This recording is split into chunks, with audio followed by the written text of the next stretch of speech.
پھر بھی پھنس جائیں گے، پھر یزید کے بارے میں کہہ دیا، تو آپ تو یزید کے بھی چمچے ہیں۔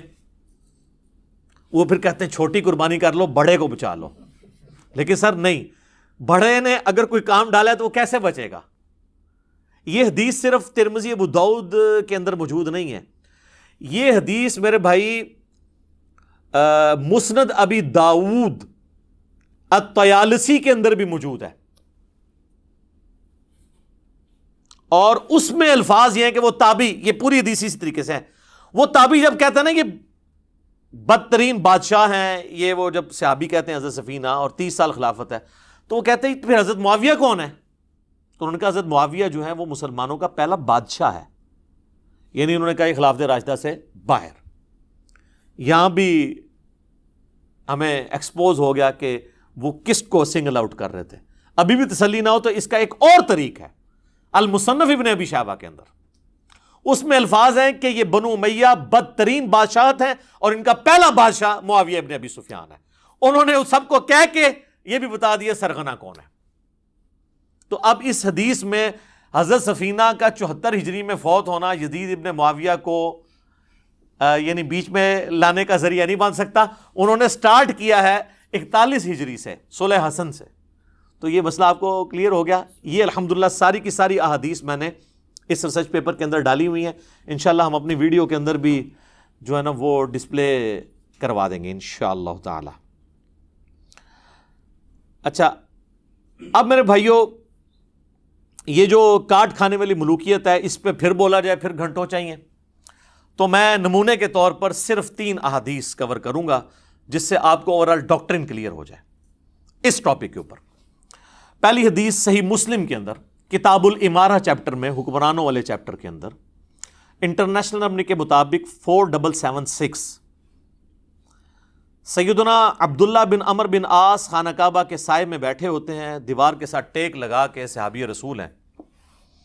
ایک تابعی خانہ کعبہ میں انٹر ہوتا ہے، عبد الرحمن بن عبد رب الکعبہ،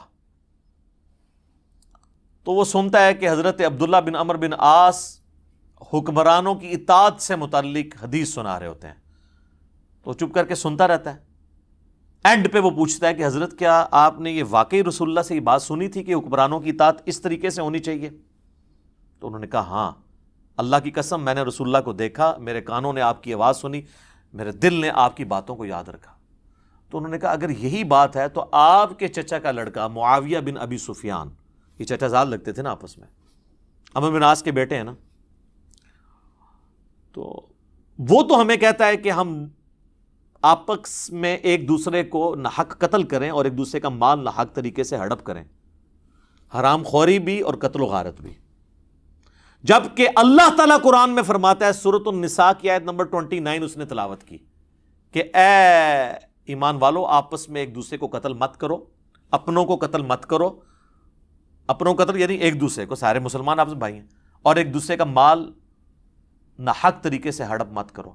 اب یہ بتائیے کہ ہم اللہ کی بات مانیں یا اطاعت امیر کریں؟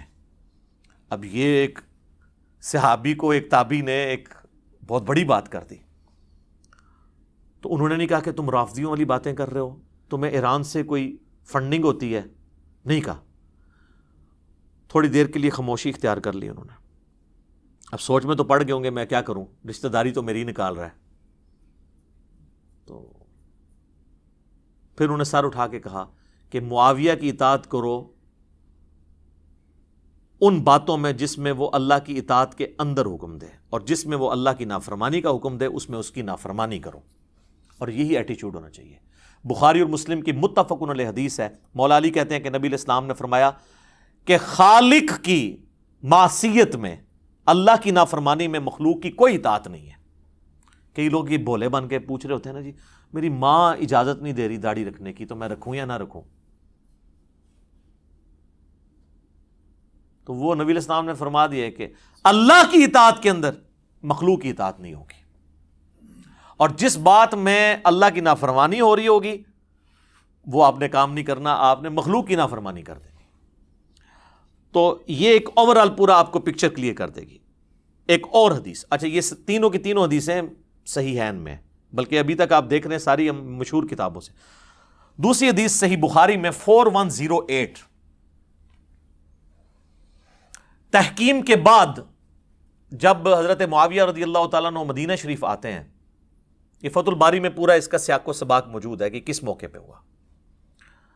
تو بخاری کے الفاظ ہیں کہ حضرت معاویہ وہاں پہ ایک خطبہ دیتے ہیں، اور سیدہ حفصہ جو حضور علیہ السلام کی زوجہ اور ہماری ماں ہیں ام المؤمنین، وہ اپنے بھائی عبداللہ بن عمر سے کہتی ہیں کہ جاؤ، حضرت معاویہ آئے ہیں اور وہ خطبہ دے رہے ہیں، تم جا کے خطبے میں شریک ہو، یہ نہ ہو کہ تمہاری غیر موجودگی کو کچھ اور ہی سمجھ لیا جائے کہ کچھ سازش ہو رہی ہے. تو وہ چلے گئے. اس سے یہ بھی پتا چلا کہ وہ جانا نہیں چاہتے تھے، تبھی بھیجنا پڑا نا. ظاہر ماں بھی تھی، ام المومنین ہونے کی وجہ سے وہ بڑی بہن بھی تھی. عبداللہ بن عمر جب وہاں پہنچے تو حضرت معاویہ نے خطبے میں بات کرتے ہوئے کہا کہ تم میں سے جس کو اس امر خلافت کی خواہش ہے نا، تو وہ اپنا سینگ اٹھائے، اپنا سر اٹھائے. میں اس کے باپ سے بھی زیادہ خلافت کا حقدار ہوں. اب یہ باتیں چپ کر کے حضرت عبداللہ بن عمر سنتے رہے. یہاں تک تو کلیئر نہیں کہ انہوں نے کس کو یہ ٹونٹ کروائی ہے، لیکن اسی حدیث میں آگے آتا ہے کہ حبیب بن مسلمہ تابعی کہتے ہیں کہ جب مجمع چھٹ گیا تو میں نے عبداللہ بن عمر سے کہا کہ حضرت آپ نے معاویہ کو اسی وقت کیوں نہیں جواب دیا؟ تو پتہ چل گیا وہ کس کے باپ کو کہہ رہے تھے. سیدنا عمر کی توہین وہ شخص کر رہا ہے کہ جو حضرت عمر کے دور میں رومن امپائر گری، اس رومن امپائر میں شام میں انہوں نے حکومت قائم کی ہے، اور وہ محنتیں کن کی ہیں؟ حضرت عمر کی. تو جن لوگوں کو ابو بکر اور عمر کا لحاظ نہ ہو، انہوں نے مولا علی کا لحاظ کہاں سے کرنا ہے؟ سیدھی سی بات ہے.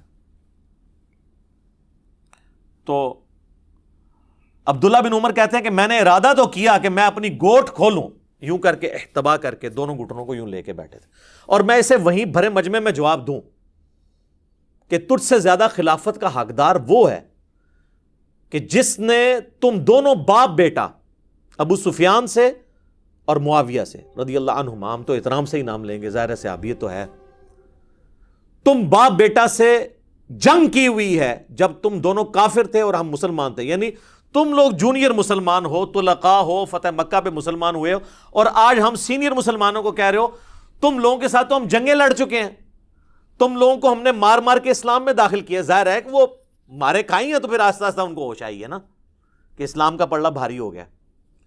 پھر عبداللہ بن عمر کہتے ہیں کہ پھر مجھے جنت کی نعمتیں یاد آ گئیں، پھر میں فتنے کے ڈر سے خاموش ہو گیا. حبیب بن مسلمہ کہتے ہیں کہ عبداللہ بن عمر نے خاموش ہو کے اپنی جان بھی بچا لی، اپنی عزت بھی بچا لی. ایک ماموں نے دوسرے ماموں سے اپنی جان اور عزت بچا لی. کہتے ہیں نا خال المومنین. اچھا عبداللہ بن عمر خال المومنین نہیں ہے؟ عبد الرحمن بن ابی بکر خال المومنین نہیں ہے؟ اور محمد بن ابی بکر خال المومنین نہیں ہے؟ ہمارے باقی سارے خال المومنین کو ایک خال المومنین سے تکلیفیں اٹھانی پڑی ہیں. تو یہ حدیث کے الفاظ بتا رہے ہیں کہ اس وقت فریڈم آف ایکسپریشن کو کس طریقے سے غصب کیا جاتا تھا. اچھا یہ جو حضرت عبداللہ بن عمر کے الفاظ ہیں نا، یہ بڑے انٹلیکچوئل ہیں.